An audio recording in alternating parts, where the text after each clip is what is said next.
It emerged out of the fog, the Horizon Arctic arriving in St. John's Harbor carrying what are believed to be human remains, carefully recovered within the Titan's wreckage.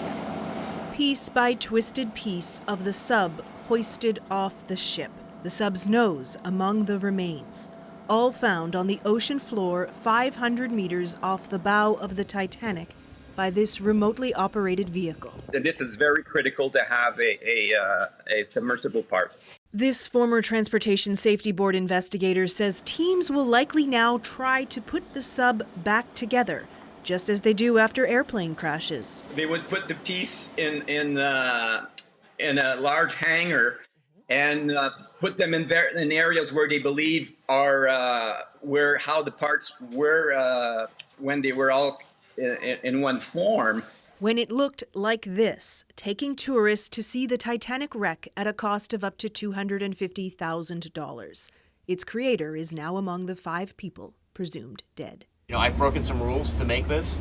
I think I've broken them with logic and good engineering behind me. The carbon fiber and titanium, there's a rule you don't do that. Well, I did.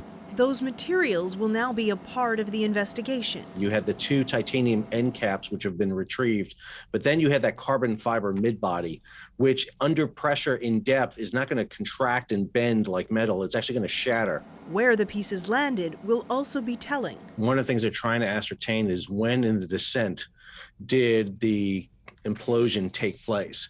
And because of the scattering of the debris field, if it's over a large area, that would indicate that the submersible was not near the bottom at the time. That could either mean it hadn't reached the bottom or the crew was trying to get back to the surface. A U.S. Coast Guard ship is taking the wreck back to the United States. The Coast Guard says there's still a long way to determining what went so catastrophically wrong. Kayla Hounsell, CBC News, Halifax.